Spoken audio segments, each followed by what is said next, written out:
मैं घर घर जाके काम करती हूँ और मेरे हस्बैंड ऐसी बेलदारी मजदूरी करते हैं।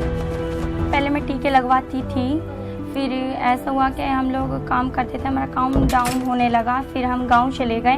फिर गांव से आए तो हम दोनों काम में बिजी हो गए। एनम दीदी हमारे एक दिन घर आई, उन्होंने कहा कि मुझे कार्ड दिखाओ। फिर उन्होंने देखा उसमें कुछ टीके छूटे पड़े। आस पड़ोस में जितने भी बच्चे हैं उनके घर पर गए, उनके मम्मी पापा से बोले जो जो बच्चे छूट गए हों वो बच्चे अपना टीका लगवा लें। अब हम लोग सारी लेडीज मिलकर बच्चों का टीका लगवा के आए। हम तो भूल गए थे कि हमारे बच्चे का टीका नहीं लगा, लेकिन सरकार ने भूली, हमारे दरवाजे पर आए और टीका लगाया। मिशन इंद्रधनुष।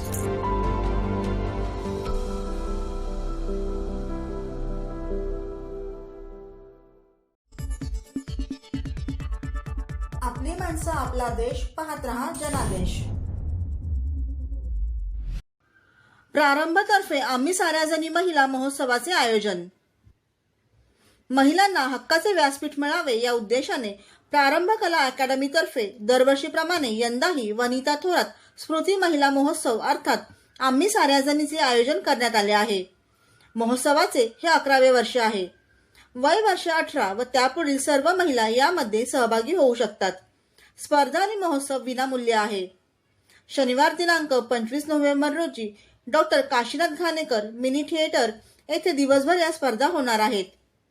वय वर्ष 18 व त्यापुढील महिलांच्या 2 गटासाठी सुगम संगीत, सोलो डान्स, ग्रुप डान्स, दिलेल्या शब्दावरून कथा तयार करणे, ना धो महानोर यांच्या निसर्ग कवितेचे सादरीकरण आणि रसग्रहण, स्वसंवाद पत्राच्या माध्यमातून आणि वेळेवरची खेळ स्पर्धा घेण्यात येतील।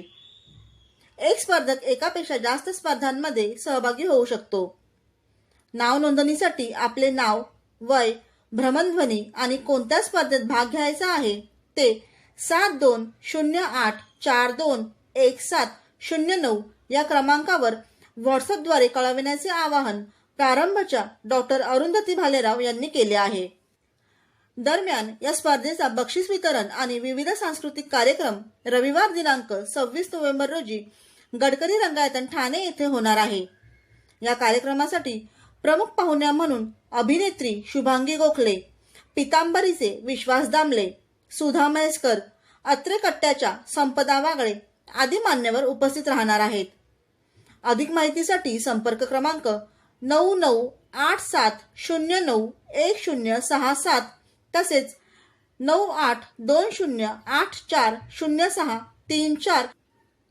ब्युरो रिपोर्ट जनादेश। आपली माणसं, आपला देश, पाहत रहा जनादेश।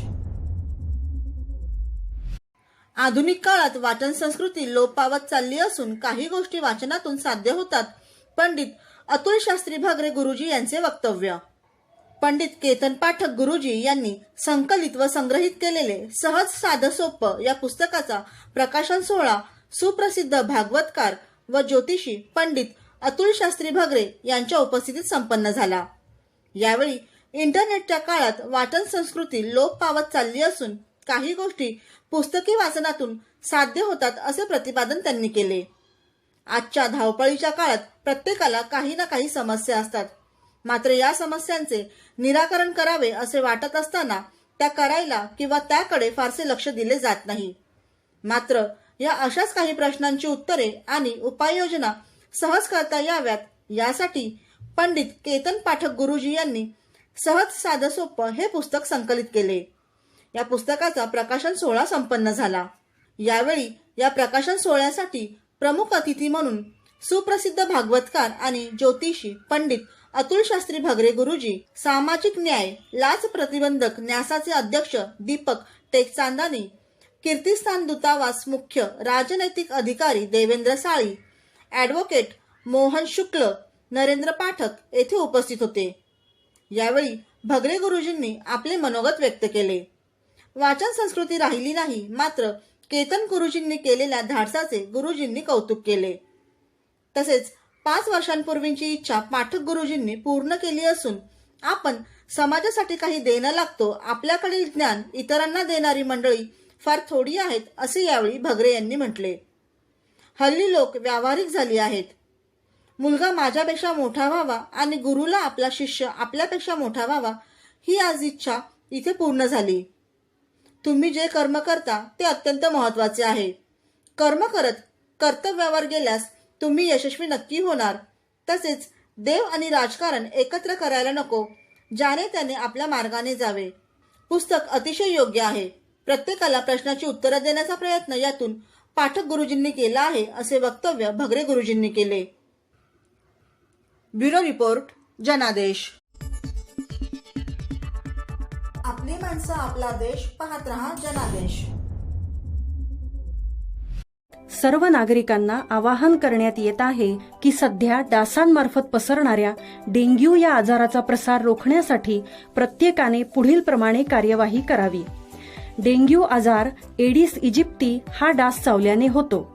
या डासांची पैदास साचलेल्या किंवा साचवलेल्या स्वच्छ पाण्यामध्ये होते. 8 दिवसांपेक्षा जास्त दिवस पाणी उघडे व साचून राहिल्यास त्यात डास अंडी घालतात. अंड्यांच्या अळ्या तयार होऊन पुढे डास तयार होतात. यासाठी आपल्या घरातील पाणी साठे, उदाहरणार्थ बॅरल्स, पिंपे, टाक्या, हौद, रांजणे इत्यादी दर आठवड्याला रिकामे करून घासून पुसून कोरडे करून पुन्हा भरावे. 1 दिवस कोरडा दिवस म्हणून पाळावा. पाणी साठ्यांना घट्ट झाकणे बसवावीत किंवा जुनी साडी, चादर, धोतर यांनी बांधून झाकून ठेवावीत, म्हणजे डास त्यात जाऊन अंडी घालणार नाहीत. घराच्या गच्चीवर, आजूबाजूला, अंगणात कोठेही पाणी साचू देऊ नये. भंगार सामान उघड्यावर टाकू नये. उदाहरणार्थ टायर्स, प्लास्टिक सामान, कुंड्या, टाकाऊ वस्तू इत्यादी. अशा सामानात पावसाचे पाणी साठून त्यात डेंग्यूच्या डासांची पैदास होते. घरातील कूलर्स, फ्रीजच्या पाठीमागील ट्रे हे देखील वेळोवेळी कोरडे करावेत. लक्षात ठेवा, नुसत्या फवारणीने डास घनता कमी होत नाही, तर त्यासाठी डास पैदास ठिकाणे नष्ट करणे ही आपल्या सर्वांची जबाबदारी आहे. कोणताही ताप अंगावर न काढता जवळच्या शासकीय रुग्णालयात मोफत औषधोपचार घ्या. अशा प्रकारे नागरिकांनी सहकार्य केल्यास डेंग्यूचा प्रसार रोखणे सहज शक्य आहे.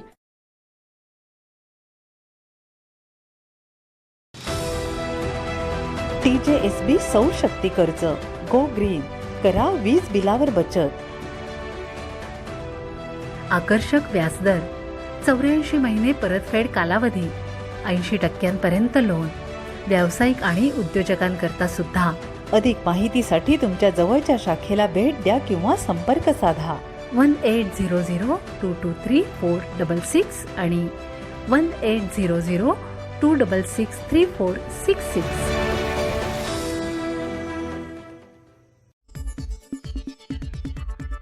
आपली माणसं, आपला देश, पाहत रहा जनादेश. पोलीस निरीक्षक यांच्या दालनातील छताचे प्लास्टर कोसळले. आपत्ती व्यवस्थापन कक्षामध्ये प्राप्त झालेल्या घटनेच्या माहितीनुसार श्रीनगर वागळे इस्टेट, ठाणे पश्चिम या ठिकाणी श्रीनगर पोलीस स्थानकाच्या तळ+3 मजली इमारत, जिचे बांधकाम 30 ते 35 वर्ष जुने आहे. या जुन्या इमारतीच्या पहिल्या मजल्यावर पोलीस निरीक्षक यांच्या दालनातील छताच्या प्लास्टरचा काही भाग पडला आहे. तसेच उर्वरित भागही धोकादायक स्थितीत आहे. सदर घटनेत कोणालाही दुखापत नाही. सदरची तक्रार संबंधित विभागामध्ये कळविण्यात आली असून संबंधितांना कार्यवाहीच्या सूचना देण्यात आल्या आहेत. ब्युरो रिपोर्ट, जनादेश. आपली माणसं, आपला देश, पाहत रहा जनादेश. भल्या पहाटे मुख्यमंत्र्यांकडून प्रदूषण नियंत्रण कामाची प्रत्यक्ष पाहणी. मुंबईत मागील काही दिवसांपासून वाढलेल्या प्रदूषणाच्या पार्श्वभूमीवर बृहन्मुंबई महानगरपालिकेमार्फत करण्यात येणाऱ्या उपाययोजनांची तसेच स्वच्छतेच्या कामांची मुख्यमंत्री एकनाथ शिंदे यांनी पहाटे फिरून प्रत्यक्ष पाहणी केली. प्रदूषण नियंत्रणासाठी आधुनिक साधनसामग्री वाढविण्याची सूचना त्यांनी बृहन्मुंबई महानगरपालिकेचे आयुक्त तथा प्रशासन इक्बाल सिंह चहल यांना यावेळी केली. मुख्यमंत्री एकनाथ शिंदे यांनी पहाटे पश्चिम उपनगरातील Kalanagar junction, Milan subway, Turner road, joggers park आदी परिसरास भेट देऊन प्रदूषण नियंत्रणाच्या आणि स्वच्छतेच्या कामाची पाहणी केली. या पाहणी प्रसंगी महानगरपालिका आयुक्त तथा प्रशासक इक्बाल सिंह चहल, अतिरिक्त महानगरपालिका आयुक्त पश्चिम उपनगर डॉक्टर सुधाकर शिंदे, सह आयुक्त परिमंडळ 3 रणजित ढाकणे, उपायुक्त घनकचरा व्यवस्थापन चंदा जाधव, प्रमुख अभियंता घनकचरा व्यवस्थापन प्रशांत तायशेट्टे, डी विभागाचे सहाय्यक आयुक्त शरद उघडे, एच पूर्व विभाग सहाय्यक आयुक्त स्वप्नजा क्षीरसागर, एच पश्चिम विभागाचे सहाय्यक आयुक्त विनायक विसपुते, के पूर्व विभागाचे सहाय्यक आयुक्त मनीष वळुंज तसेच इतर संबंधित अधिकारी उपस्थित होते. रस्त्यांवरील धूळ तसेच हवेतील धुलीकण कमी करण्यासाठी दिवसाआड पाणी फवारणी करण्याच्या, त्याचप्रमाणे water fogger, jetting machine, suction machine, smog gun आदींचा वापर करण्याच्या सूचना देण्यात आल्या आहेत. प्रारंभी डी विभागामध्ये पेडर रोड येथे दुभाजक स्वच्छता कामाची पाहणी करून दौऱ्याची सुरुवात करण्यात आली. एच पूर्व विभागामध्ये कलानगर, खेरवाडी जंक्शन, मराठा कॉलनी, मिलन भुयारी मार्ग परिसर, के पूर्व विभागामध्ये श्रद्धानंद मार्ग, दयालदास मार्ग, पायावाडी, मिलन उडान पूल आणि त्यानंतर एच पश्चिम विभागामध्ये जुहू तारा रस्ता, लिंकिंग मार्ग आणि टर्नर मार्ग आदी ठिकाणी मुख्यमंत्री एकनाथ शिंदे यांनी रस्ते, पदपथ, स्वच्छता तसेच धूळ प्रतिबंधक कामांची पाहणी केली. दौऱ्याच्या अखेरीस त्यांनी वांद्रे पश्चिम येथील कार्टर रस्ता स्थित जॉगर्स पार्क येथे भेट देऊन तेथील सुविधांची पाहणी केली. ब्युरो रिपोर्ट, जनादेश.